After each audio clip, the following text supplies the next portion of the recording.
Hoy, nakakahiya. Bakit mo naman dinala yang luma at bulok na kotse na yan? Halos ipabigas na. Sinipa niya ang lumang kotse at dinuraan pa. Alam mo ba kung sino ka? May pambayad ka ba sa upa mo sa bahay? Nagtawanan ang mga kaibigan niya, sinunggaban ang kwelyo ko at itinulak ako sa sahig. Habang nakakuyom ang kamao ko sa matinding kahihiyan, may biglang bumukas na malakas na tunog sa pinto ng ballroom. Sir, paumanhin sa pagkahuli. Ang general manager ng hotel humahangos, lumuhod sa harap ko at ang tawanan ng mga kaibigan ko ay naging sigaw sa loob lang ng 1 segundo.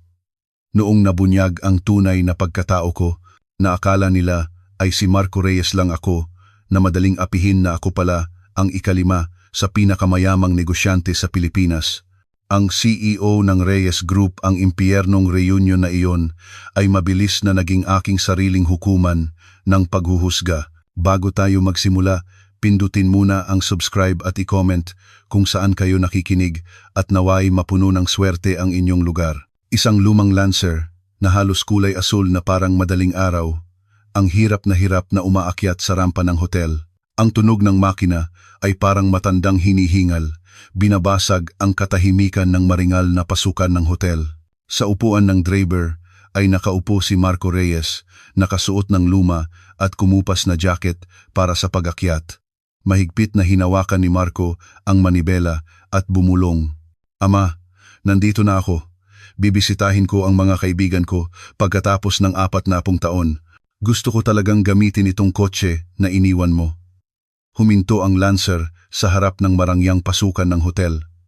May isang valet na nakasuot ng malinis na uniforme ang lumapit, nakakunot ang noo. Kinatok ng valet ang bintana at nagmamadaling sumenyas. Sir, hindi ito waiting area para sa mga delivery. Bumalik kayo sa likod, sa loading dock. Pinaikot ni Marco ang manibela ng bintana pababa at kalmadong sumagot. Hindi ako delivery, may gathering ako sa ballroom ngayon. Tila nagulat ang valet, sinipa ang luma at kalawangin na bumper ng Lancer at sumigaw. Kuya, para lang ito sa mga VIP. Hindi mo ba alam na sinisira ng bulok na kotse mo ang imahe ng hotel? Iparada mo yan sa sulok na parking lot doon at maglakad ka na lang. Tinitigan ni Marco ang name tag ng valet, ngumiti ng mapait at tumango. Sige, ako na ang magpaparking. Pinaandar ni Marco ang kotse at umikot. Habang lumalayo ang Lancer na nagbubuga ng usok, dinuraan ito ng valet at nagreklamo kung ano-ano ang nakikita ko. Sana, naglakad na lang siya, nagdala pa ng kotseng basurahan, nakakaistorbo. Ipinarking ni Marco ang kotse sa isang madilim na sulok sa likod ng hotel kung saan halos walang ilaw. Bumaba siya sa kotse at pinagpag ang alikabok sa kanyang jacket. Bagaman mukha siyang kawawa sa labas, ang kanyang mga mata ay nagniningning ng malalim at matatag. Pagdating niya sa ballroom sa pamamagitan ng elevator, may mga taong nakasuot ng mamahaling suit na nagtitipon sa ilalim ng mga chandelier. Pagpasok ni Marco sa pinto ng ballroom, biglang tumahimik ang buong silid. Ang 12-dosenang mga mata ay nakatuon sa kanyang lumang sapatos at kupas na jacket. Si June Marquez, na nakaupo sa gitna ng ballroom, ang bumasag sa katahimikan. Inilapag ni June ang baso at sumigaw, Hoy, sino yan? Hindi ba yan si Marco Reyes, ang alamat ng eskwelahan, ang barya? Sa isang salita ni June, umagos muli ang hangin at sumabog ang malakas na tawanan at panunuya sa mga upuan. Tumayo si June at lumapit kay Marco na may labis na pagkilos. Kinurot niya ang kwelyo ni Marco gamit ang 2 daliri at nagkunot ang ilong. Aba, Marco, buhay ka pa pala. Akala ko patay ka na sa gutom dahil wala kang balita. At ano naman itong suot mo? Reunion ito, hindi ba masyadong hiking outfit yan? Marahang tinulak ni Marco ang kamay ni June at kalmadong sumagot. Matagal na. Kumusta ka, June? Ngumisi si June at lumingon sa mga kaibigan. Tingnan nyo, mga kasama. Ito si Marco Reyes, ang kaibigan nating lumabas pagkatapos ng 40 taon. Sumingit si Cesar Lim, isa sa mga nambubullying kay Marco noong nag-aaral pa sila, habang tumatawa. June, huwag ka masyadong lumapit, baka mangamoy ka. Teka, Marco, may pambayad ka ba sa upa sa bahay mo? Alam mo ba kung magkano ang bayad dito sa hotel? Walang sinasagot si Marco at sinubukang humanap ng bakanting upuan. Ngunit hinarangan ni June si Marco at itinuro ang pinakasulok na upuan malapit sa pinto. Hala, ang lugar na iyan ay para sa mga executive ng kumpanya ko. Doon ka na lang umupo sa harap ng pinto. Hayaan mo na lang na makadaan ang mga waiter na nagdadala ng pagkain. Magaling ka naman sa pagseserbisyo, hindi ba? Ikaw ang tagabili namin ng pagkain noon. Kinagat ni Marco ang kanyang labi, ngunit ayaw niyang gumawa ng gulo, kaya tahimik siyang umupo sa upuang itinuro ni June. Pagkaupo niya, lumapit si June na may hawak na bote ng alak. Sinasadya niyang ipagsayaw ang kumikinang na gintong relo sa pulso niya sa harap ng mata ni Marco habang nag-aalok. Halika, balikan natin ang mga nakaraan. Ibuhos mo ang whiskey. Bigyan pa kita ng tip kung maganda ang pakiramdam ko.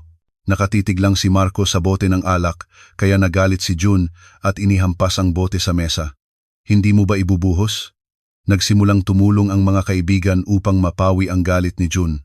Pabiro siyang tinapik ni Cesar sa likod at sinabi, Marco, huwag mo nang patigasin ang ulo mo. Magbuhos ka na lang ng isa. Narinig ko na si June ay kumikita ng malaki sa subcontracting ng Reyes Group. Kung gusto mong makakuha ng kahit kaunting biyaya, kailangan mong sumunod. Dahan-dahan tumingala si Marco. Tiningnan si June ng diretsyo at sinabi, ang pag-inom ay mas masaya kapag masaya ang lahat. Hindi ako pumunta rito para uminom, pumunta ako rito para makita ang mga kaibigan ko. Nagtawa si June na tila nabigla. Hay naku, ang kayabangan mo pa rin, kahit barya ka. Hoy, magtapat ka. Hindi ka ba pumunta rito para makikain lang? Kung nahihirapan ka, sabihin mo sa akin. Iparereserba ko ang upuan mo bilang janitor sa ilalim ng foreman ko. Muling napuno ng tawanan ang ballroom. Nagsimulang manginig ang nakakuyom na kamao ni Marco. Ang kahihiyan ng pagkaagaw ng kanyang baon at pananakit noon, 40 taon na ang nakalipas, ay bumalik sa kanya na parang alon. Naisip ni Marco na wala na siyang dahilan para manatili rito. Sinipa niya ang silya at nagsalita ng mahina ngunit matatag. Sa tingin ko, hindi ito ang lugar para sa akin.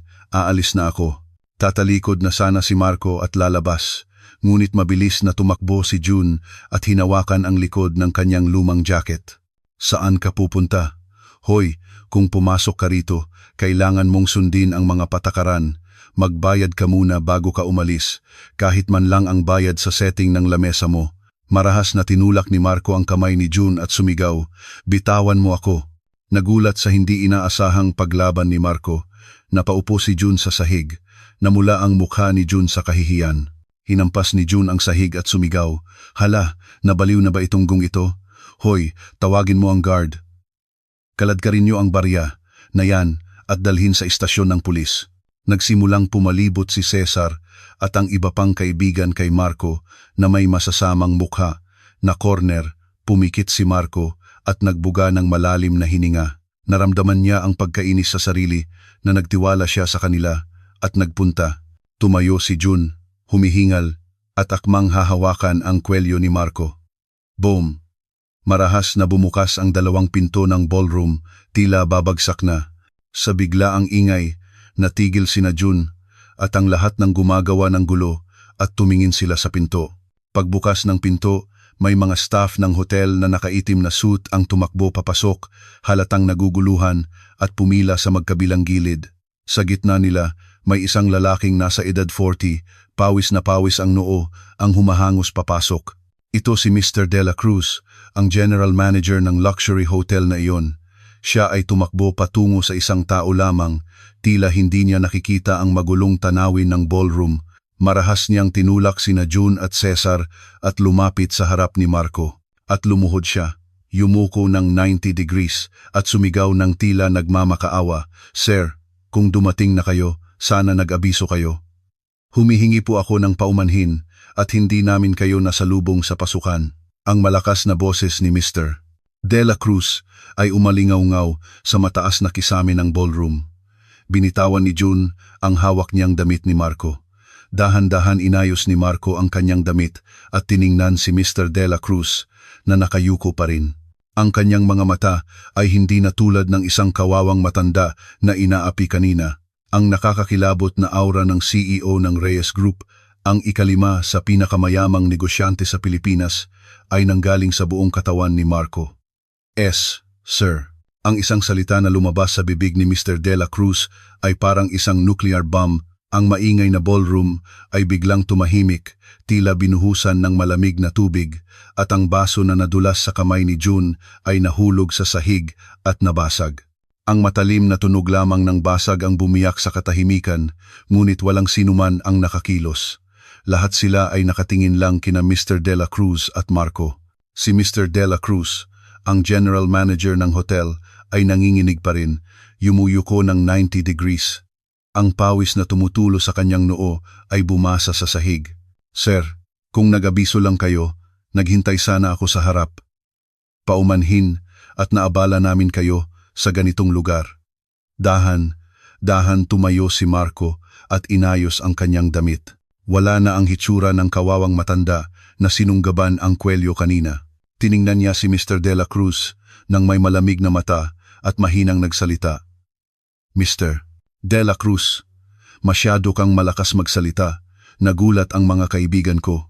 Naisip ko na tahimik lang akong kakain, pero dahil sa iyo, nabunyag na. Ang boses ni Marco ay may nakakakilabot na autoridad.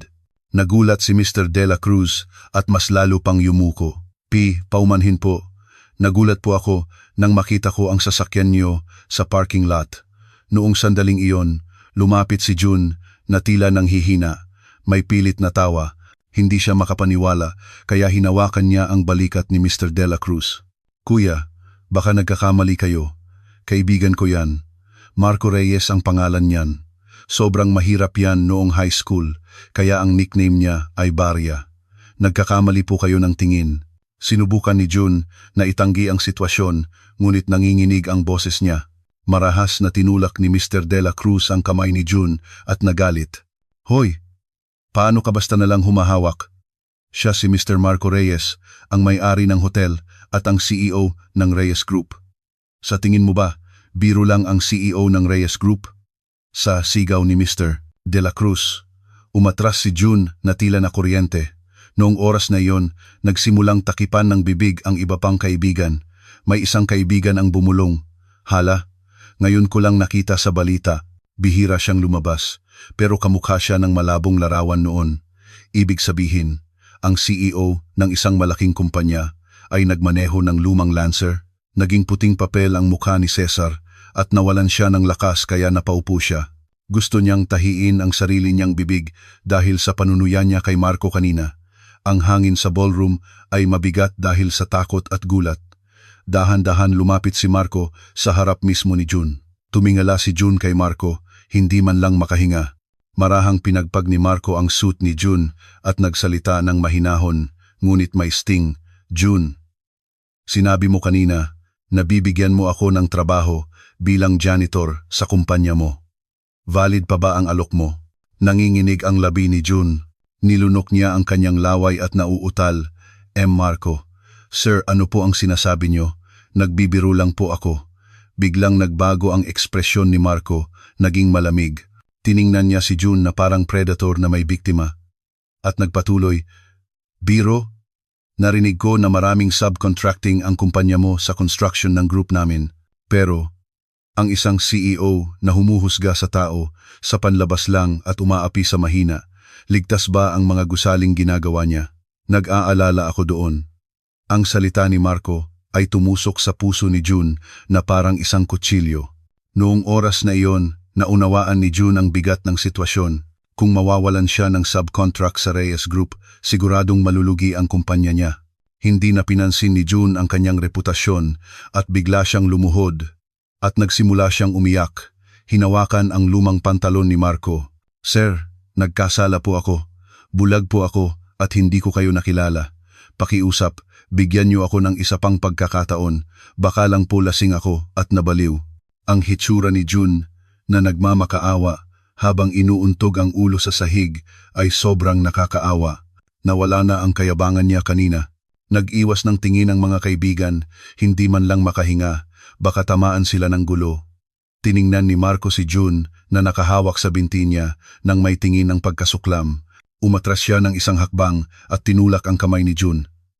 Bitawan mo, nadudumihan ang damit ko. Sa malamig na pagtanggi ni Marco, nakahandusay si June sa sahig, may mukha ng pagkabigla. Tumingin si Marco kay Mr. De La Cruz na naghihintay sa tabi niya. Mr. De La Cruz? Opo, sir. Ano po ang iuutos nyo? Sumagot si Mr. De La Cruz nang may maingat na boses. Itinuro ni Marco si June gamit ang baba niya at nag-utos, ipunin mo ang audit team at legal team bukas ng umaga. Kailangan nating suriin muli ang lahat ng contract ng kumpanya niya, walang tatanggalin na kahit isang salita. Lalo na maghanap kayo kung may pandaraya siya sa material o illegal na subcontracting. Kung may makita kayong isa, kanselahin agad ang contract at sampahan siya ng kaso. Ang utos ni Marco ay matatag at walang butas. Sumigaw si June na tila nagbibitiw. Sir, huwag po, malulugi po ako. Pakiusap, magbigay po kayo ng awa. Magkaibigan po tayo. Ngumisi si Marco at malamig na sumagot. Kaibigan, tinawag mo akong barya at gusto mo akong paalisin pagkatapos ng 40 taon. Ikaw ang naunang sumira sa linya ng pagkakaibigan. Business is business. Kung ano ang itinanim mo, iyon ang aanihin mo. Pagkatapos magsalita, tumalikod si Marco nang walang pag-aalinlangan. Mabilis na nagbukas ng daan ang mga staff ng hotel. Lumabas si Marco sa ballroom nang may maringal na lakad. Ang kanyang likod ay naglalabas ng di mapantayang karisma. Sa loob ng ballroom, umalingaw-ngaw ang sigaw ni June. Marco, sir, mali ako. Mali ang lahat. Umikot-ikot si June sa sahig habang umiiyak, ngunit huli na ang lahat. Naunawaan na ng iba pang kaibigan ang sitwasyon at nagsimulang magsisihan. Hoy, Cesar, ikaw ang nag-alok kay Marco na magbayad kanina. Hindi ba't nasabit tayo dahil sa iyo? Anong sinasabi mo? Si June ang nag-utos. Hala, patay na. May contract pa naman ako sa Taesung Electronics. Anong gagawin ko? Ang reunion ay naging chaos sa isang iglap. Lahat sila ay puno ng pagsisisi at takot, ngunit ang elevator na sinasakyan ni Marco ay bumaba na. Tiningnan ni Marco ang kanyang sarili sa salamin ng elevator at nagbuntong hininga. Ang kapaitan ay pumuno sa isang sulok ng kanyang puso, imbes na ang tagumpay. Kaya pala ganito ang mangyayari. Kinuha niya ang luma niyang folder phone mula sa bulsa at tumawag. Pagkatapos ng ilang ring, may kalmadong boses ng babae ang sumagot. Opo, sir. Anong kailangan niyo sa ganitong oras? Sinabi ni Marco ng may pagod na boses. Attorney Rina, pumasok ka ng maaga bukas. May mga basura tayong kailangang linisin. Pagkatapos niyang patayin ang tawag, naging matalim muli ang tingin ni Marco. Paglabas niya sa lobby, sinalubong siya ng mga secretary na naghihintay at sumakay siya sa isang itim na luxury sedan na naghihintay, imbes na sa kanyang lumang Lancer. Iniwan niya ang Lancer sa driver at tinitigan ang malamig na gabi sa loob ng kotse na dahan-dahang nawawala sa dilim. Ngunit hindi ito ang katapusan, kundi simula lang ng mas malaking bagyo. Kinabukasan, ang opisina ng construction ni June Marquez ay naging chaos, tila binomba. 12 ng staff ng audit team ng Reyes Group na nakaitim na suit ang pumasok at kumukuha ng lahat ng document at file. Hinarangan ni June na halos nakalabas na ang tie ang audit team leader at sumisigaw, Hoy, nabaliw na ba kayo? Saan kayo pumasok? May warrant ba kayo? Illegal entry yan. Ang audit team leader ay walang pakialam, kumuha ng isang envelope at inihagis ito sa dibdib ni June. Ang kanyang ekspresyon ay businesslike at malamig. Iyan ang court warrant at ang notice of contract termination mula sa Reyes Group. Ang inyong kumpanya ay aalisin sa lahat ng site ng group simula ngayon dahil sa serious contract violation at hinala ng fund misuse. Kinuha ni June ang document gamit ang nanginginig na kamay. Malinaw na nakatatak ang pulang stamp na immediate termination.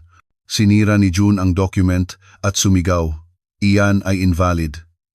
Ginagantihan lang ako ng gigong si Marco Reyes dahil sa personal grudge. Hindi ako mananahimik. Tawagin mo ang CEO mo. Ngumisi ang audit team leader at lumapit kay June. Mr. Marquez, hindi ito ang oras para hanapin ang CEO. Kailangan mo munang alamin kung paano mo babayaran ang misused funds. Isinampa na namin ang complaint sa prosecutor's office kaya tatawagin ka na para imbestigahan. Prosecutor? Nawalan ng lakas ang binti ni June at napaupo sa sahig. Mabilis na gumalaw ang mga staff, iniiwasan si June at ang telepono ng opisina ay halos masira na sa dami ng tawag. Tiningnan ni June ang kisame, ngunit ang kanyang mga mata ay nagsimulang magningning sa galit. Inihampas niya ang sahig gamit ang kanyang kamao at nagngingit-ngit. Marco Reyes, papatayin mo ako. Sige, hindi lang ako ang mamamatay. Ikaw, CEO, ririendihin ko ang maskara mo. Gumewang-gewang na tumayo si June at kinuha ang isang burner phone mula sa isang malalim na drawer ng lamesa at pinindot niya ang isang pamilyar na numero gamit ang nanginginig na daliri. Ang kausap niya ay si Reporter Ben, na kilala sa pagpapakalat ng mga fake news sa internet sa Chismis TV. Oh, Reporter Ben, si Mr. Marquez ito. Pwede ba tayong magkita ngayon? May scoop ako na magpapabago sa Pilipinas. Kilala mo si CEO Marco Reyes ng Reyes Group? Ibubunyag ko ang dalawang mukha ng gigong iyon. 2:00 ng hapon sa isang private room ng bar sa Makati. Inabot ni June kay Reporter Ben ang isang USB. Naglalaman ito ng CCTV footage ng ballroom kagabi, ngunit in-edit ito ng mahusay. Tiningnan ni Reporter Ben ang video sa laptop at ngumiti. Wow, big deal ito. Tinanggal ang lahat, maliban sa pagtulak ng CEO sa iyo at pagsigaw ng termination, parang textbook case ng abuso. Pero, Mr. Marquez, kung ilalabas mo ito, haharap ka sa matinding backlash. Ininom ni June ang alak at tinitigan si Reporter Ben gamit ang pulang mata. Backlash? Tapos na ako. Ang taong walang mawawala ang pinakakatakot. Ang headline ay ayon sa gusto ko. Ang dalawang mukha ng CEO, inapakan ng kaibigan mula sa mahirap na lugar. Hindi ba't sensational? Tumawa si Reporter Ben at nagsimulang mag-type sa keyboard. Ang galing niyo talaga, Mr. Marquez, lalagyan ko ito ng drama at gagawing kwento. Psychopath na umaapi sa kaibigan. Siguradong 1,000,000 views ito. Kasabay nito sa opisina ng CEO ng Reyes Group. Tinitigan ni Marco ang tanawin ng Maynila mula sa bintana, walang emosyon. Nagtagumpay ang kanyang paghihiganti, ngunit ang butas sa kanyang puso ay hindi napupuno. May kumatok at pumasok si Attorney Rina, ang Head of Strategy and PR. Lumapit si Attorney Rina kay Marco na may tablet, humahangos. Sir, may problem kay June Marquez. May info kami na nakikipag-ugnayan siya sa mga tabloid reporter. Mukhang naghahanda siya ng media play. Kailangan nating bumuo ng response team agad. Nagkunot noo si Marco at winagayway ang kamay. Attorney Rina, ang rat kapag naipit, susubukang makipaglaban sa cat. Hahayaan ko siyang mapagod. Guguho ba ang group natin dahil lang sa ilang artikulo? Nagbuntong hininga si Attorney Rina at ipinakita kay Marco ang tablet screen. Sir, iba ito ngayon. May video si June Marquez. Sobrang lakas ng epekto ng YouTube ngayon kaysa sa news. Kung hindi natin ito aagapan, kakalat ang apoy. Ngumiti si Marco nang mapait at tumalikod sa bintana. Ang totoo, lalabas din. Ayaw kong makipaglaban sa putik sa taong kaibigan ko noon. Iproseso mo lang ito ayon sa batas at huwag mong pansinin. Hindi na nakapagsalita si Attorney Rina at napakagat labi. Ang kampanteng desisyon ni Marco ay isang malaking pagkakamali dahil hindi niya inasahan ang malaking bagyo na paparating. 7:00 ng gabi, ang video na ginawa ni June at Reporter Ben ay in-upload sa YouTube. Sa thumbnail, may close-up ng mukha ni Marco at sa ibabaw nito ay may malaking pulang teksto. Shocking exclusive. CEO Marco Reyes ng Reyes Group, pinaluhod at inabuso ang kaibigan sa reunion. Mabilis na kumalat ang video sa SNS at community sites. Lumampas ng 100,000 views sa loob lang ng 10 minuto at ang comment section ay napuno ng mga pagbatikos kay Marco. Akala ko mabuti si Marco Reyes, pero basag pala. Kung ganyan siya sa kaibigan, paano pa sa mga empleyado? Boycott, ang yabang. Inapakan ng kaibigan dahil lang sa yaman, dapat malugi ang kumpanya niya. Nakatago sa isang luma at budget-friendly na hotel, pinanood ni June ang real-time reaction at tumawa ng parang maniak. Ayan, iyan ang gusto ko, mag-ingay pa kayo. Marco Reyes, tapos ka na. Hindi huminto si June doon. Tumawag siya sa ibang numero gamit ang burner phone. Narinig niya ang boses ng isang binata mula sa kabilang linya. Hello? Sino po sila? Pinababa ni June ang boses niya at bumulong. Ako ito. Sinabi mo na kailangan mo ng pera dahil hindi ka nakapasa sa audition. Bibigyan kita ng role. 10 milyong piso ang bayad pero kailangan mong mag-acting ng real. 10 milyon? Ano pong role? Killer? O thug? Ngumisi si June at sumagot. Hindi. Victim na role. Ang biktima na nasira ang buhay dahil sa pananakit ni Marco Reyes noong high school. Kailangan mo lang umiyak at magpanggap na grabing-grabe ang paghihirap mo. Bibigyan kita ng script. Kabisaduhin mo lang.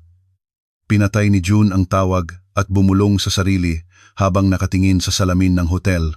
Naging halimaw na siya sa salamin. Hindi sapat ang abuso. Kailangan siyang ibaon sa lupa. School violence. Kapag lumabas yan, hindi lang siya matatanggal bilang CEO, hindi na siya pwedeng tumapak sa Pilipinas. 9:00 ng gabi, sa bahay ng Reyes Group, nakaupo si Marco sa sofa at pinapanood ang TV news ng may seryosong ekspresyon. Ang news anchor ay nagbigay ng balita ng may malubhang mukha. Breaking news. Ang video ng hinala ng abuso ni CEO Marco Reyes ng Reyes Group sa isang reunion ay inilabas ngayong hapon at nagdulot ng gulo. Ang video ay nagpapakita ng pagtulak at pang-aabuso ni CEO Reyes na nagdulot ng shock, nanginginig ang remote control sa kamay ni Marco. Ang kanyang mga salita at kilos ay in-edit ng may malicious na paraan at nagbago ang sitwasyon. Biglang tumunog ng malakas ang intercom. Nakita niya sa screen na 12-dosenang reporter ang nakaharang sa pinto. Nagpa-flash, tumakbo ang house helper na takot na takot. Sir, sinusubukan ng mga reporter na umakyat sa bakod. Akmang tatayo si Marco, ngunit nag-vibrate ang cellphone niya sa bulsa, si Attorney Rina. Pagsagot niya, narinig niya agad ang nagmamadaling boses ni Attorney Rina. Sir, huwag po kayong lalabas. Sobrang worst po ng public opinion. Kahit isang salita lang po ang sabihin niyo sa mga reporter sa labas, magdudulot po ng mas malaking gulo. Sinubukan ni Marco na manatiling kalmado at nagtanong, Attorney Rina, paano nangyari ito? Ang video ay fake. Alam ko, sinasadya po ni June Marquez ang pag-edit. Pero ang mas malaking problem po ay may mga post sa internet na naghahanap ng victim ng school violence ni CEO noong high school. Naghahanda po si June Marquez para sa pangalawang attack. School violence? Hindi ko ginawa yan. Ako ang sinasaktan at kinukuha ang pera noon. Itinaas ni Marco ang kanyang boses sa inis. Ngunit ang boses ni Attorney Rina ay kalmado ngunit seryoso. Hindi na po mahalaga ang katotohanan, sir. Gusto po ng publiko ng isang scapegoat. Kailangan niyo munang magtago. Nagpadala na ako ng security team sa likod na pinto. Pakiusap, lumabas kayo doon. Pagkatapos patayin ang tawag, nakatayo lang si Marco sa gitna ng sala, tulala, ang mga alaala ng pagiging walang silbi at pagtataboy ng mga kaibigan. 40 taon na ang nakalipas ay bumalik sa kanya. Kahit na siya ang pinakamayaman sa Pilipinas, parang bata pa rin siya, walang magawa sa harap ng malaking pader ng mundo. Narinig niya ang sigaw ng mga reporter mula sa likod ng bakod.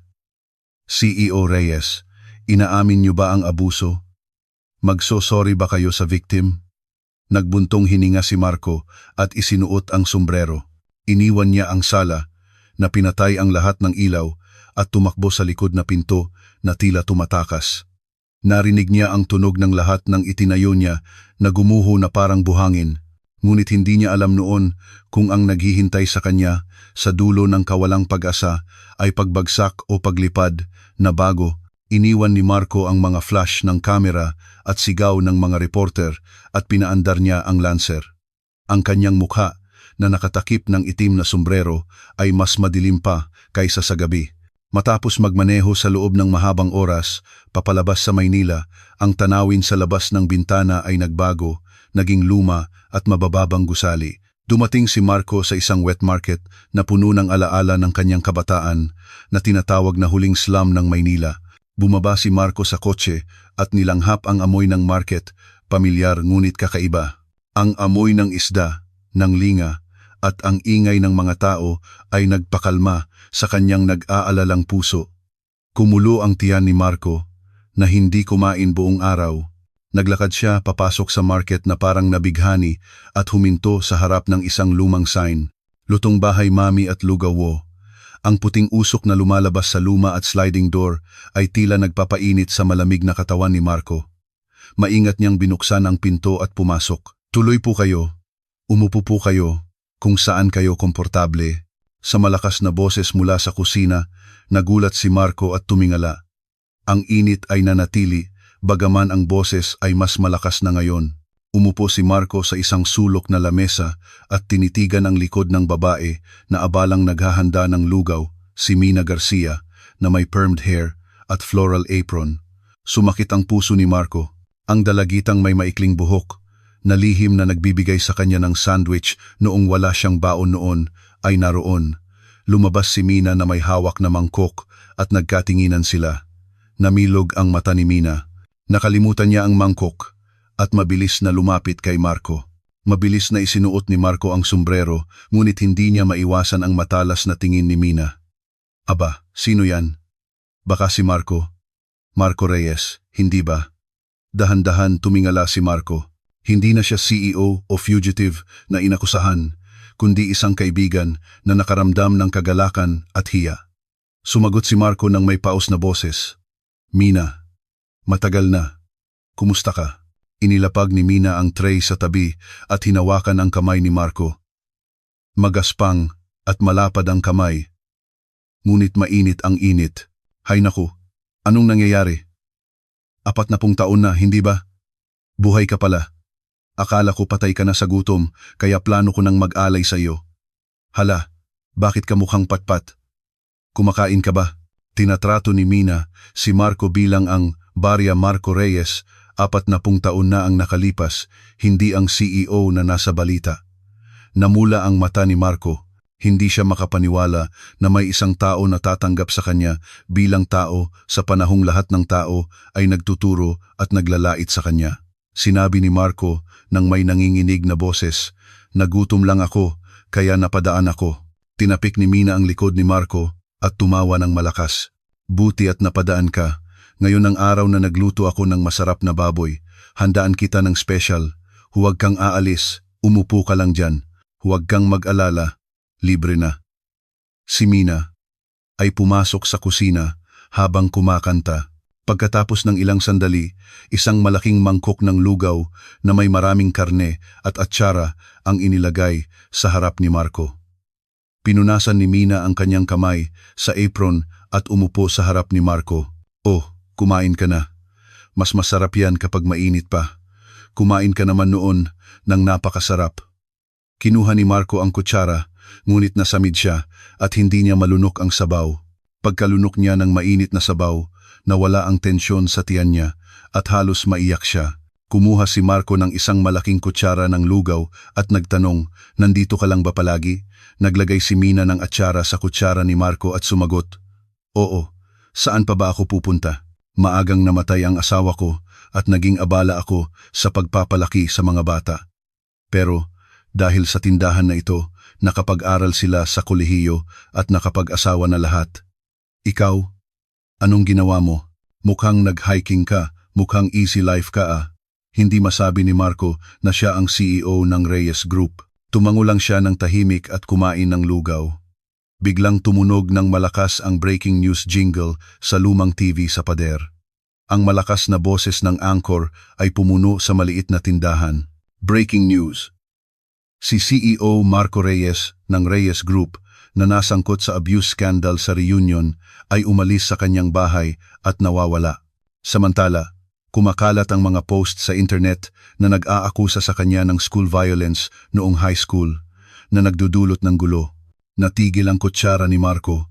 Sa TV screen, ang blurred na larawan ni Marco at ang mga sensational na caption na psychopath at tyrant ay kumikinang sa pula.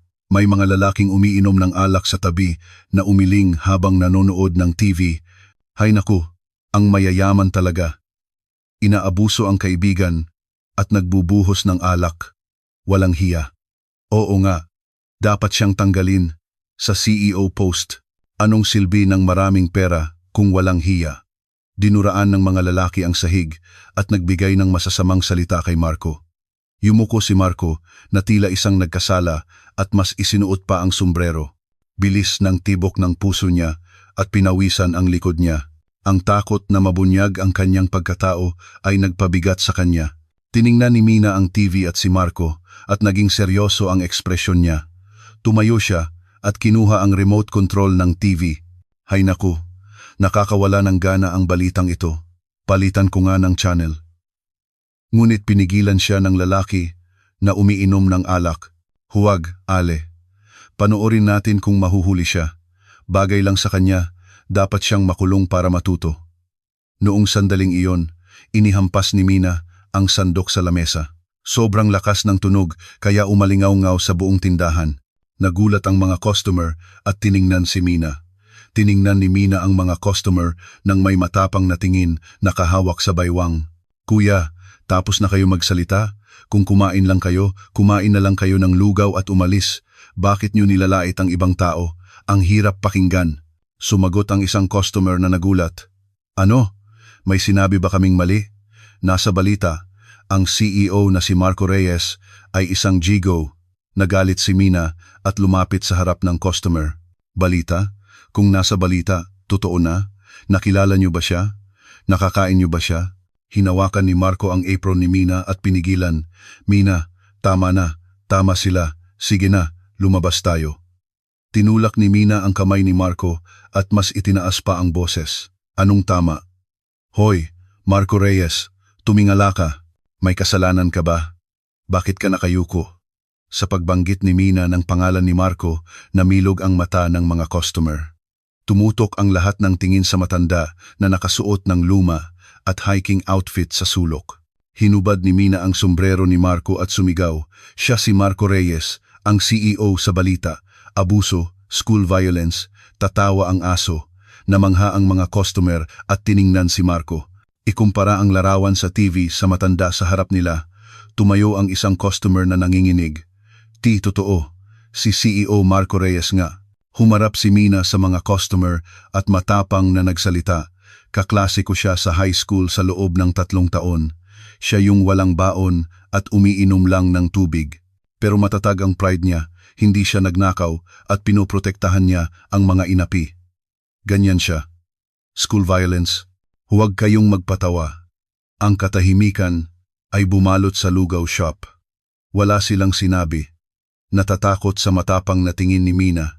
Hinawakan ni Mina ang balikat ni Marco at sinabi ng may malumanay na boses, Marco, huwag kang matakot. Kahit nilalait ka ng buong mundo, alam ko, hindi ka ganyan. Noon at ngayon, kaibigan lang kita, Marco Reyes. Naiintindihan mo? Tiningnan ni Marco si Mina ng tulala. Ang kanyang mga mata ay nagpapakita ng matibay na paniniwala.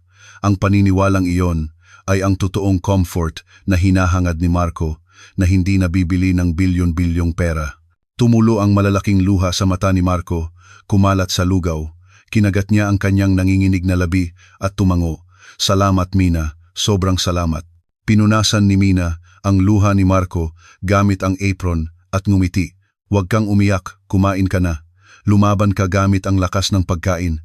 Kailangan mong lumakas para turuan ng leksyon ang mga sinungaling na yan. Kinuha muli ni Marco ang kutsara.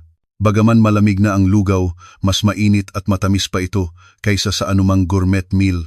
Habang kumakain siya ng lugaw, dahan-dahang nagbago ang tingin ni Marco. Ang malabo niyang mata dahil sa kawalang pag-asa at takot ay naging matalim. Tinapos niya ang lugaw at tumayo at yumuko siya kay Mina ng malalim. Salamat sa pagkain, babayaran ko ito ng napakamahal sa susunod.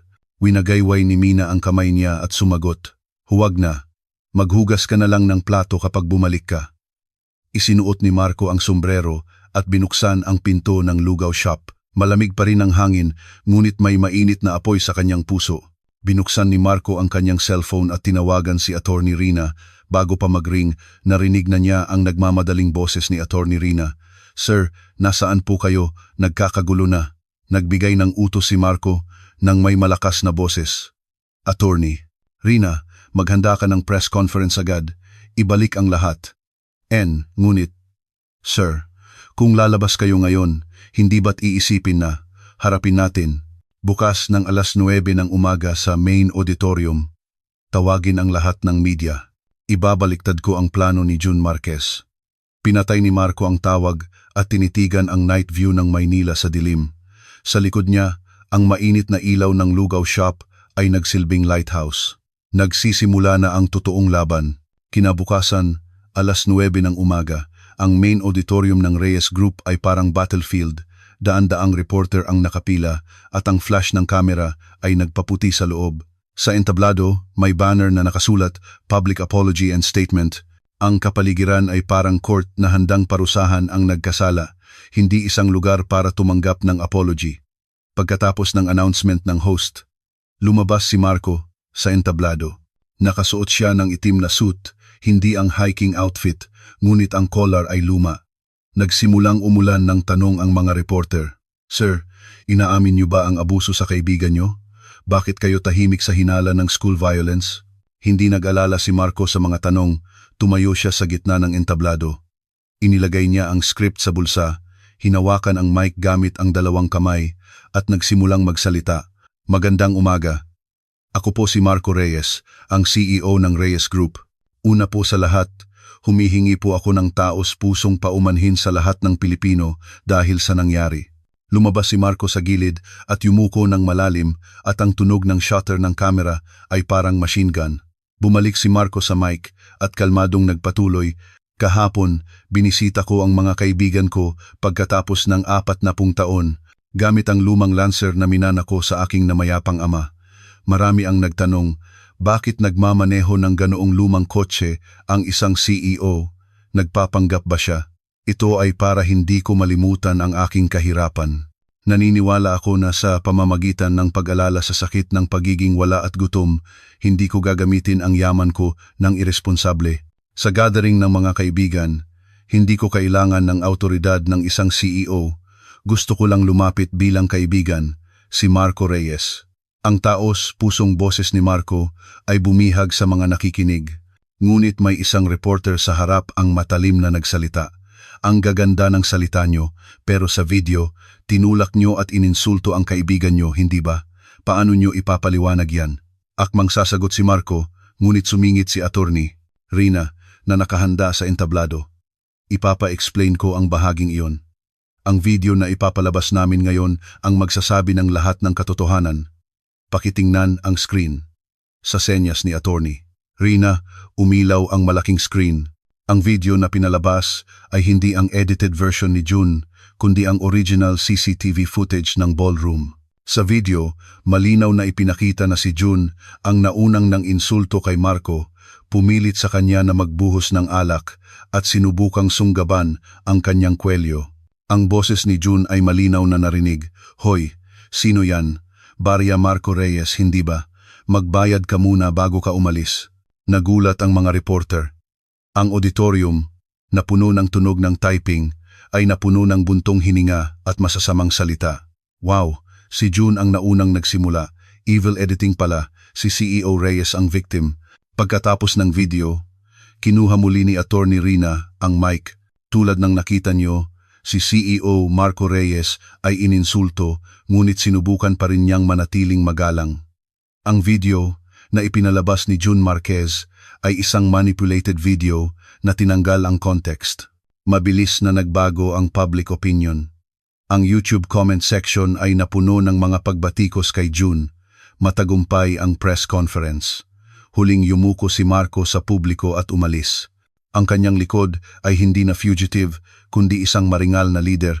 Pagkatapos ng isang linggo, ang stock price ng Reyes Group ay patuloy na tumaas, na nagtala ng bagong record.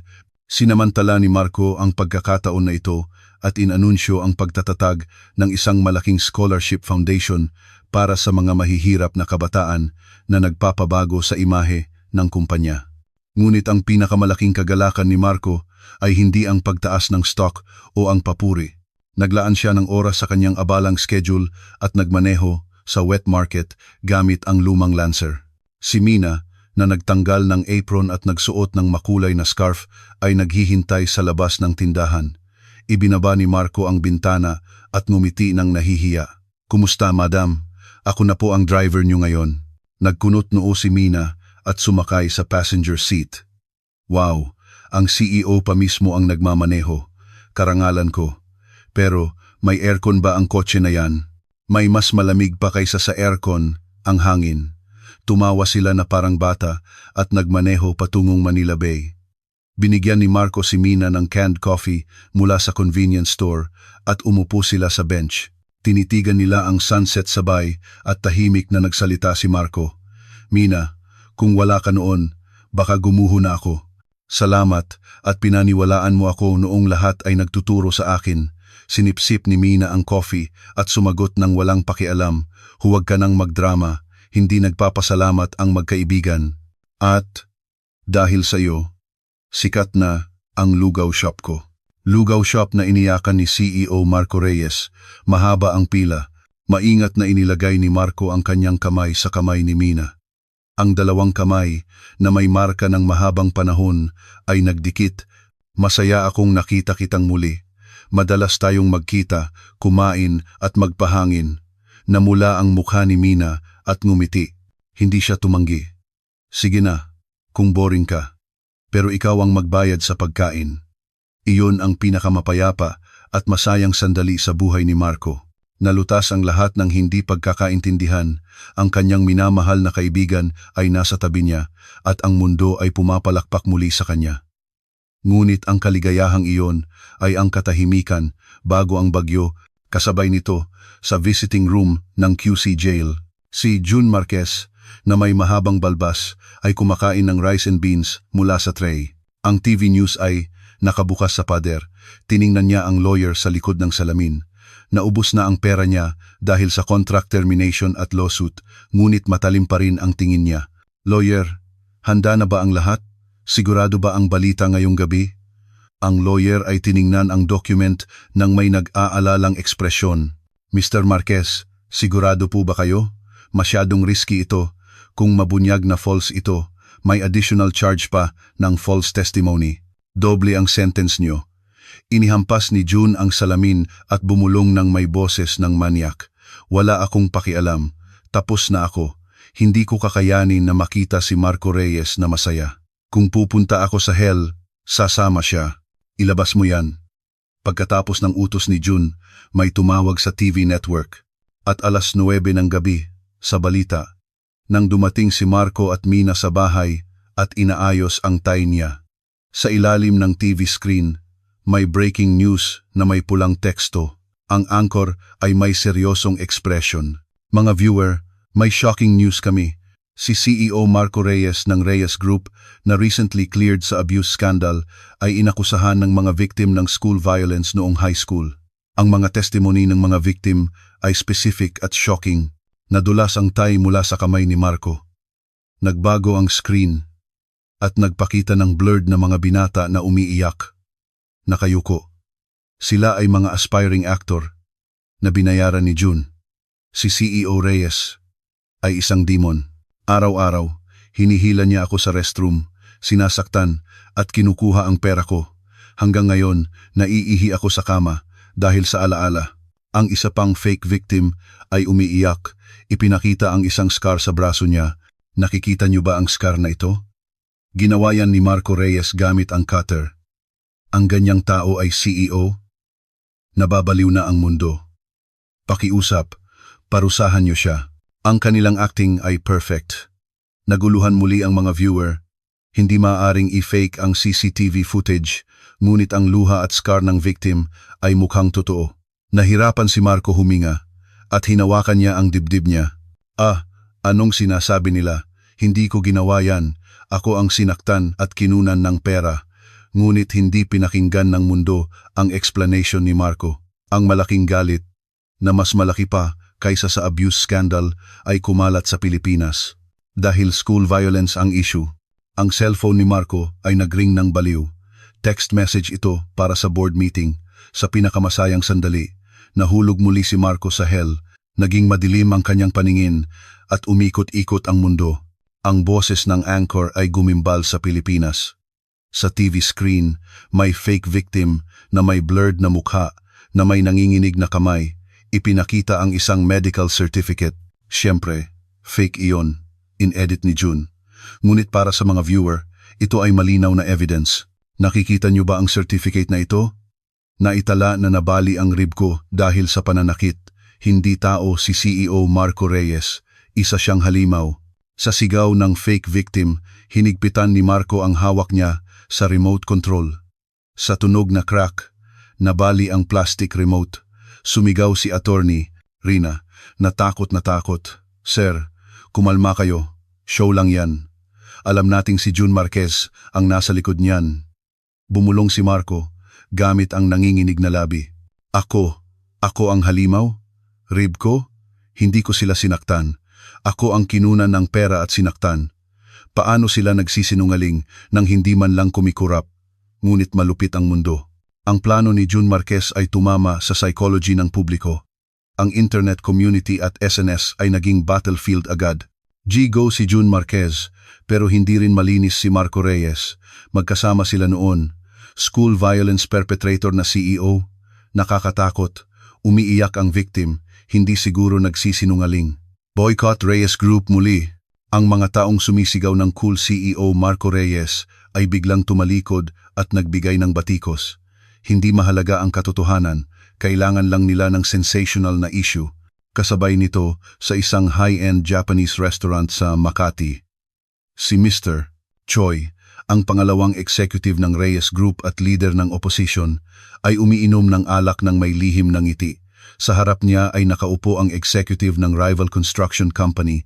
Kumain si Mr. Choi ng sashimi at ngumisi. Nakita mo, executive, galit na ang publiko. Ang subcontractor na si June Marquez ay very useful. Hindi ko inasahan na maghahanda siya ng ganitong setting. Sumagot ang executive ng rival company at ininom ang alak. Oo nga, dahil doon, bumababa ang stock price ng Reyes Group.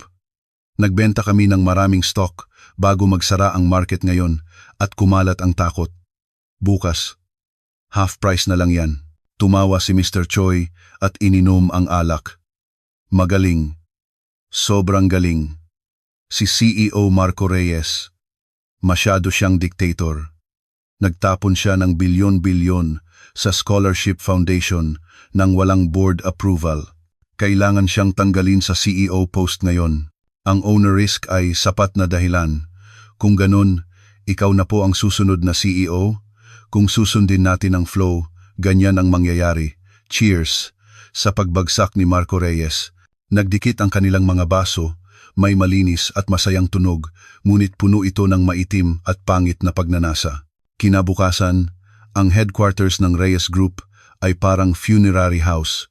Sa harap ng gusali, may mga protester na may banner na School Violence CEO Out at may mga itlog at harina sa salamin ng pinto. Mas malala ang kapaligiran sa CEO office. Tiningnan ni Marco ang monitor ng may pagod na mata. Ang graph ay bumababa na parang bangin.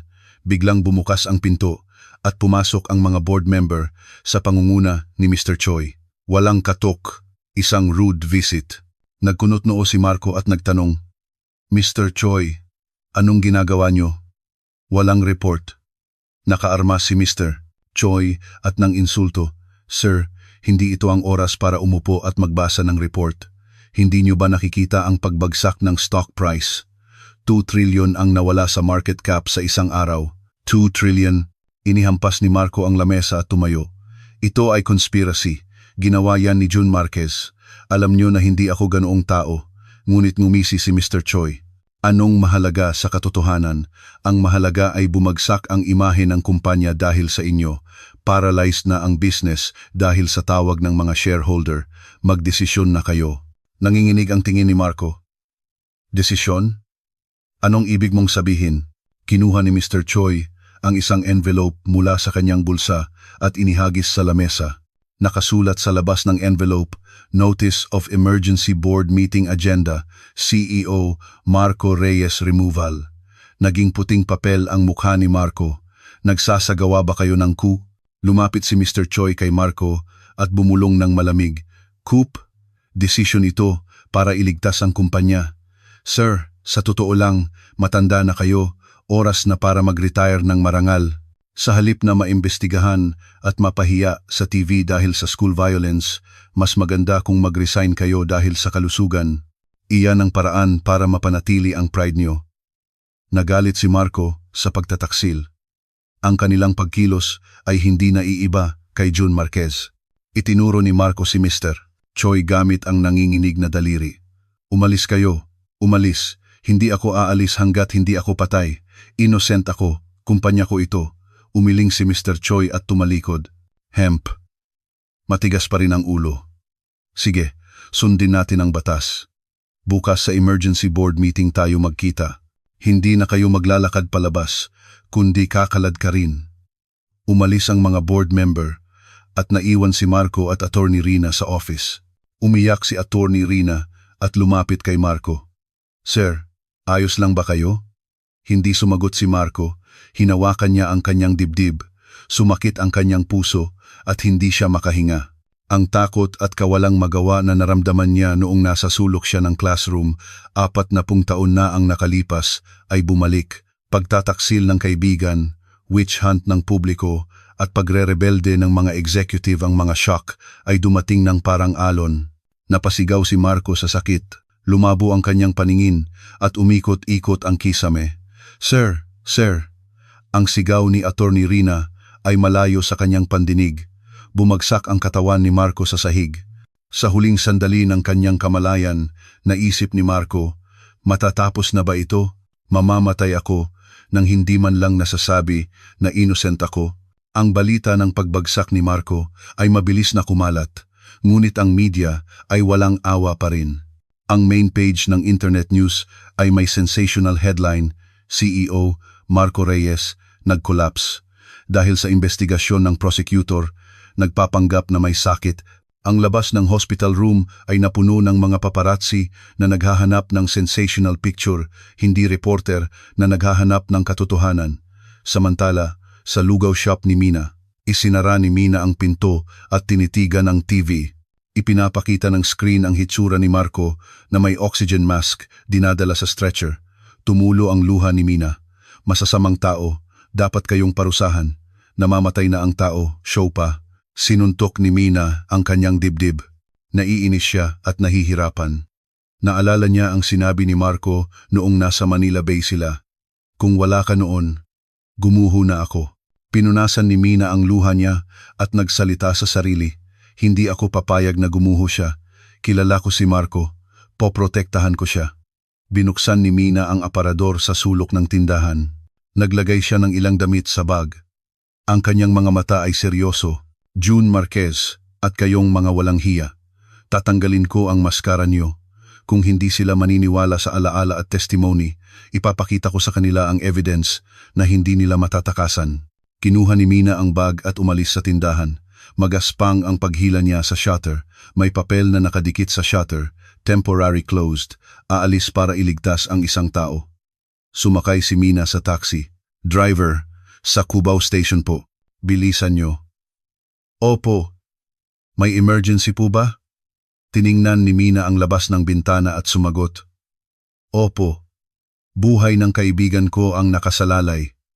Bawat minuto ay mahalaga. Pagdating sa Cubao Station, bumili si Mina ng tiket sa tren patungo sa kanyang probinsya, ang lugar na iniwan niya, 40 taon na ang nakalipas. Ang destination niya ay ang Reyes High School kung saan sila nag-aral ni Marco at June.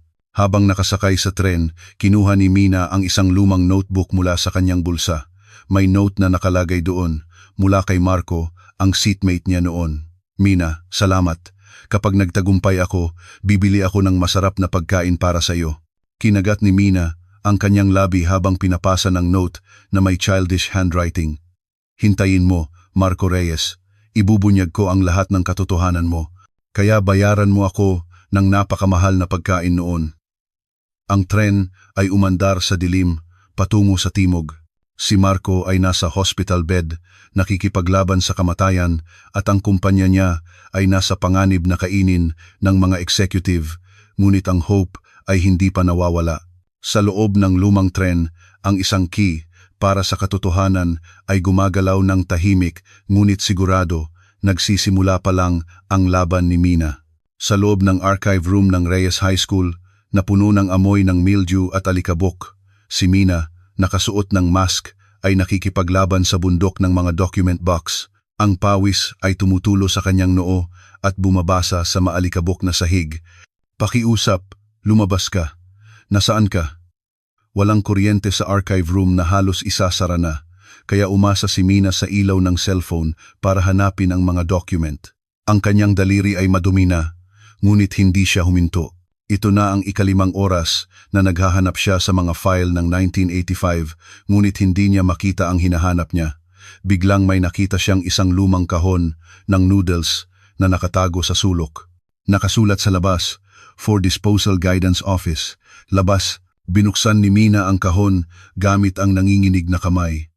Sa gitna ng mga dilaw na papel, may isang lumang file na lumabas, Minutes of the 15th Guidance Committee Meeting. Biglang natigil ang kamay ni Mina, namilog ang kanyang mata at sumigaw siya, nakita ko, Marco, nakita ko. Sa file, malinaw na nakasulat, Perpetrator, June Marquez, Victim, Marco Reyes. Mabilis na niyakap ni Mina ang file at tumakbo palabas ng archive room at kinuha niya ang isang lukot na memo mula sa bulsa niya. Ito ang address ng nursing home ng kanilang teacher noon na nakuha niya sa admin office ng paaralan. Tumakbo si Mina sa kalsada para maghanap ng taxi at tinawagan si Attorney Rina. Attorney, Rina, ako to. Si Mina. Nakita ko na. Aalis na ako papuntang Maynila. Huwag niyong ipasa ang resolusyon ng board. Gumawa kayo ng paraan para mag-time. Kasabay nito, sa conference room ng Reyes Group, sa gitna ng tensyon, nagaganap ang emergency board meeting. Si Mr. Choi, na nakaupo sa taas, ay naglalaro sa gavel ng may kayabangan. Sige, wala na tayong oras. Ang stock price ay nagiging scrap paper na. Simulan natin ang voting para sa pagtanggal kay CEO Marco Reyes. Ang mga sumasang-ayon, pakitaas ang kamay. Una si Mr. Choi na nagtaas ng kamay at sinunod siya ng 10 board member na nakikinig sa kanya. Tumayo si Attorney Rina at sumigaw. Sandali, hindi pa natutukoy ang katotohanan. Si CEO ay nakikipaglaban sa kamatayan. Removal ng, hindi man lang nakukuha ang side niya. May malaking procedural flaw yan. Ngumisi si Mr. Choi at tiningnan si Attorney Rina. Attorney, Rina, malulugi na ang kumpanya. Procedure pa ba? At lumabas na ang katotohanan sa balita. Sino ang may gusto ng kumpanya na may school violence perpetrator na owner? Guards, bakit hindi nyo pa siya tinatanggal?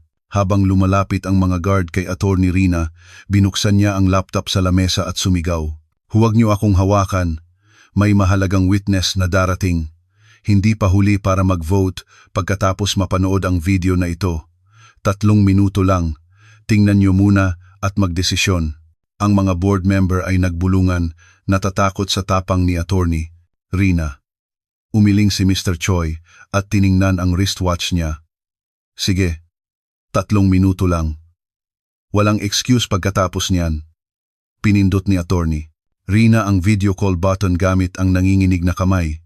Lumabas ang message na connecting sa malaking screen at pagkatapos ay lumabas ang loob ng tumatakbong ambulance, may nanginginig na screen at lumabas ang nagmamadaling mukha ni Mina. Tumawa si Mr. Choi at nang insulto. Ano, ang lugaw shop owner? Mukbang pa ba ang gagawin niya? Hindi pinansin ni Attorney Rina at sumigaw. Opo, naririnig ko kayo, magpatuloy po kayo. Itinutok ni Mina ang kamera. May isang matanda na nakaupo sa wheelchair, may oxygen mask sa baba at hirap na huminga. May hawak siyang lumang file na nahanap ni Mina. Nagsalita ang matanda gamit ang nanginginig na boses.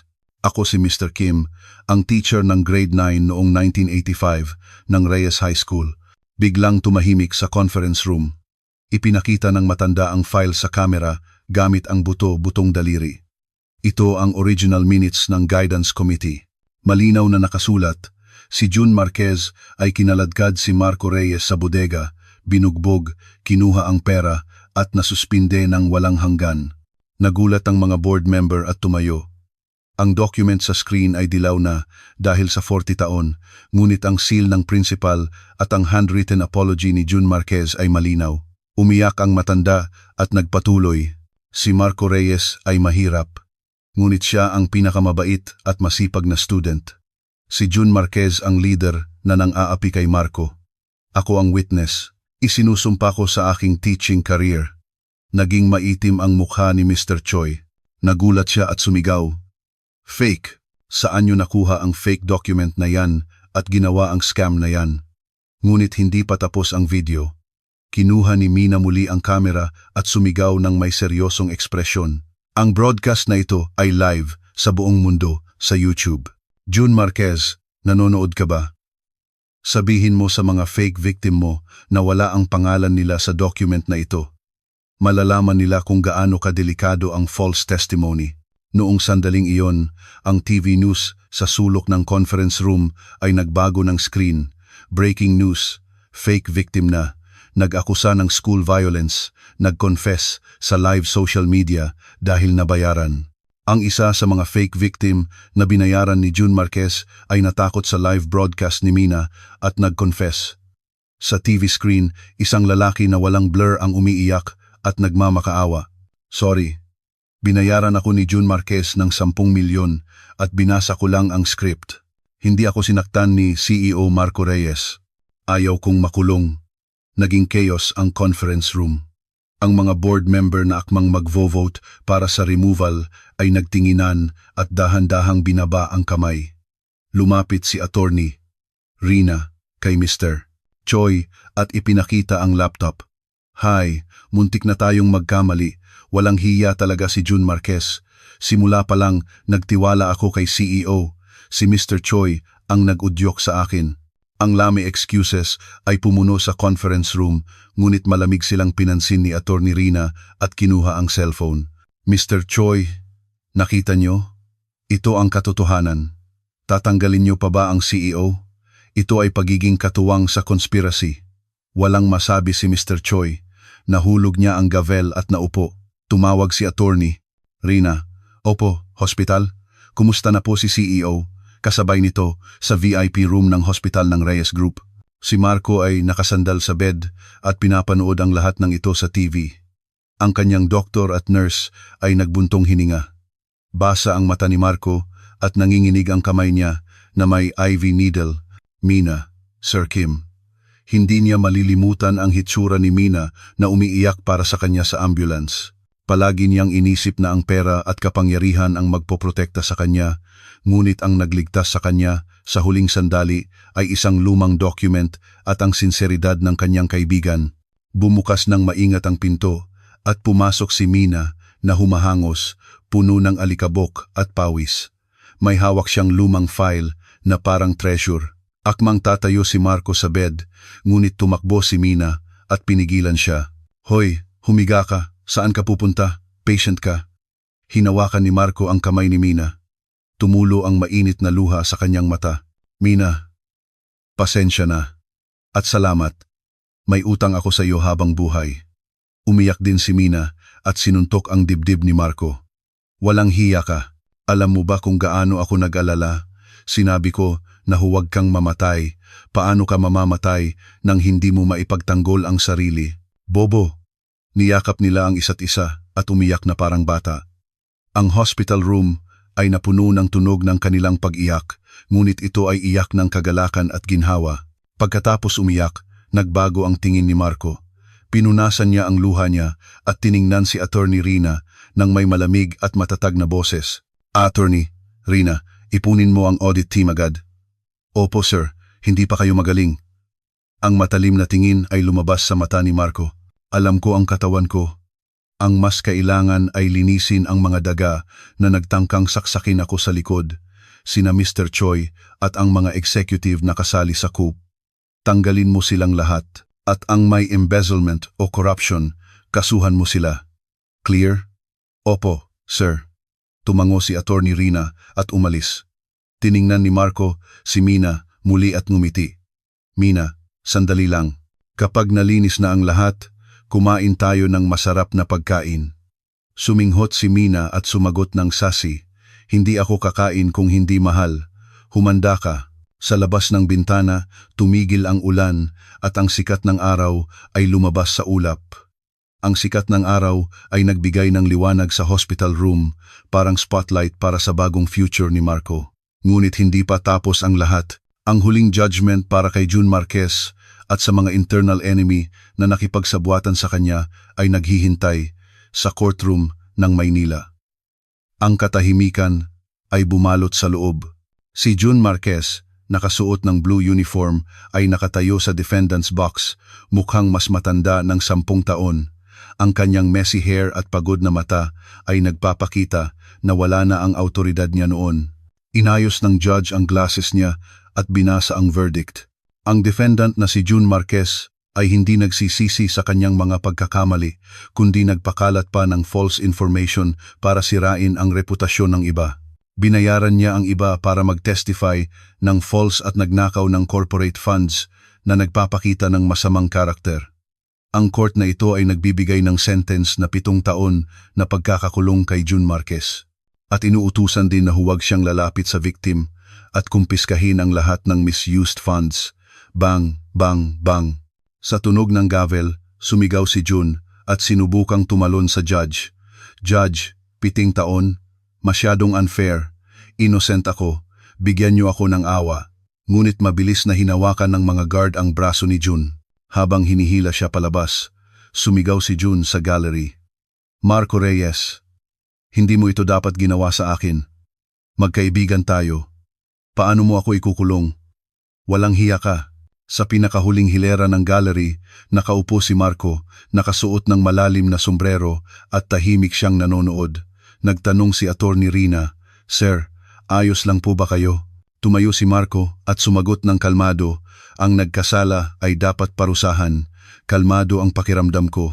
Tara na, may trabaho pa tayo." Umalis si Marco sa courtroom nang walang pag-aalinlangan. Ang kanyang lakad ay mas magaan kaysa dati. Pagkatapos ng 1 buwan, ang main auditorium ng Reyes Group ay napuno ng libu-libong employee at reporter. Si Marco, nakasuot ng malinis na suit, ay tumayo sa entablado, ngunit ang kanyang ekspresyon ay parang isang lolo sa probinsya. Kinuha ni Marco ang mic at dahan-dahang nagsalita.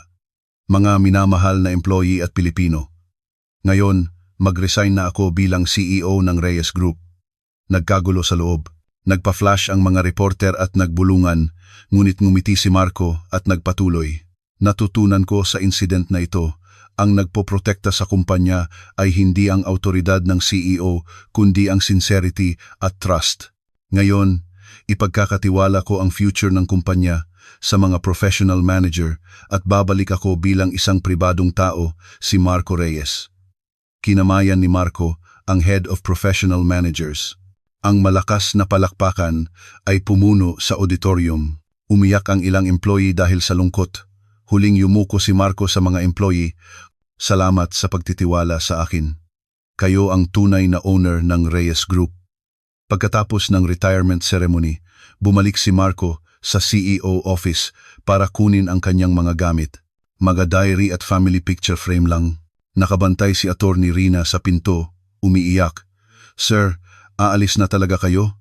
Babalik po kayo paminsan-minsan, hindi po ba?" Tinapik ni Marco ang balikat ni Attorney Rina at tumawa. "Babalik ako para bantayan kung maayos ang trabaho mo. Joke lang. Kumain tayo. Paminsan-minsan. Salamat sa hard work mo." Lumabas si Marco sa main entrance kasama ang mga employee. Sa harap ng pinto, may isang lumang gintong Lancer na nakaparking, na bagong hugas at kumikinang imbes na limousine. At sa bintana ng driver seat, si Mina ay kumakaway, nakasuot ng sunglasses. "Hoy, Marco Reyes. Congrats sa pagiging walang trabaho. Sumakay ka na, traffic na." Nagulat ang mga employee sa Lancer, ngunit ngumiti si Marco na parang bata at sumakay sa passenger seat. Habang nagsi-seatbelt si Marco, sinabi niya, "Wow, Mina, parang bago ang kotse mo. Saan tayo pupunta, driver?" Nag-gear si Mina at pinaandar ang accelerator. Ang tunog ng makina ng Lancer ay cheerful. North tayo, kumain tayo ng seafood at simulan ang road trip natin sa Pilipinas.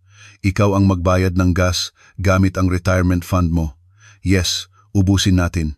Ang Lancer ay umalis sa Maynila, naglalabas ng masayang tawanan, imbes na usok. Sa loob ng lumang kotse, sila ang pinakamayaman sa mundo. Pagkatapos ng ilang oras, sa isang tahimik na kalsada sa probinsya, ang pulang sunset ay lumalabas sa horizon. Si Marco at Mina ay nakaupo sa isang bench na nakaharap sa dagat. Ang tunog ng alon ay calm at ang mga gull ay lumilipad. Kinuha ni Marco ang isang lukot na envelope mula sa bulsa niya at inabot kay Mina. Ano yan? Tanong ni Mina ng sassy, ngunit puno ng curiosity ang mata niya. Nagkamot ng ulo si Marco nang nahihiya. Binili ko gamit ang retirement fund ko. Hindi ito mamahaling diamond ring, pero... Binuksan ni Mina ang envelope at may simpleng gold wedding band sa loob. Namilog ang mata ni Mina. Aba, Marco, ito? Hinawakan ni Marco ang kamay ni Mina, isinuot ang ring at seryosong nagsalita. Mina, gusto kong kumain kasama ka, tumawa, at tumanda sa nalalabing buhay ko. Bibilhan kita ng masarap na pagkain araw-araw na hindi ko nabili noong 40 taon na ang nakalipas. Magpakasal ka sa akin. Tiningnan ni Mina ang ring at umiyak. Nagkunwari siyang nagagalit at tinapik ang kamay ni Marco. Ang tanda mo na. Pa-cute pa. Sino ba ang tatanggi sa libre ng pagkain? Oo, magkasama tayo. Pero alam mo na mainit ang ulo ko, hindi ba? Kapag sinira mo ang ulo ko, walang awa ako. Niyakap ni Marco si Mina. Ang siluet ng dalawa ay naging isa sa ilalim ng pulang sunset. Ang mga dumadaan ay ngumiti ng masaya sa matandang couple sa harap ng lumang Lancer na unawaan ni Marco. Ang init ng taong nakahawak sa kamay niya ay ang tunay na success, hindi ang bilyon na asset o ang titulong CEO. Epilogue. Pagkatapos ng isang taon, sa solitary confinement ng isang prison, si June Marquez, na may puting buhok, ay nakaupo at kumakain ng rice and beans. Mula sa tray, ang evening news ay nakabukas sa TV sa pader. Next story. Si Marco Reyes, ang honorary chairman ng Reyes Group, ay nag-donate ng lahat ng kanyang yaman at nagbo-volunteer ng free meals sa buong Pilipinas kasama ang asawa niyang si Mina. Ang kanilang ginawa ay pinag-uusapan ngayon. Ipinakita ng screen si Marco at Mina, nakasuot ng apron, nagbibigay ng pagkain sa mga matatanda at masayang tumatawa. Natigil ang kutsara ni June. Ang mukha ni Marco sa TV ay mas bata at malusog kaysa noong 1 taon. Inihagis ni June ang kutsara sa sahig at sumigaw. Ag, lugar ko yan. Dapat ako ang nandoon. Marco Reyes, Marco Reyes. Inuuntog ni June ang kanyang ulo sa pader habang umiiyak, ngunit ang malamig na prison ay tahimik na nilamon ang kanyang sigaw. Kinatok ng guard ang iron bar gamit ang baton at sumigaw, Hoy, 485, tumahimik ka. Gusto mong mapunta sa punishment room? Natakot si June at yumuko sa sulok. Ang kanyang kawawa at pathetic na hitsura ay overlaid sa masayang tawa ni Marco sa TV. Nagbago ang screen at ipinakita ang likod ng gintong Lancer na nagmamaneho sa kalsada. May nakadikit sa trunk na honeymoon.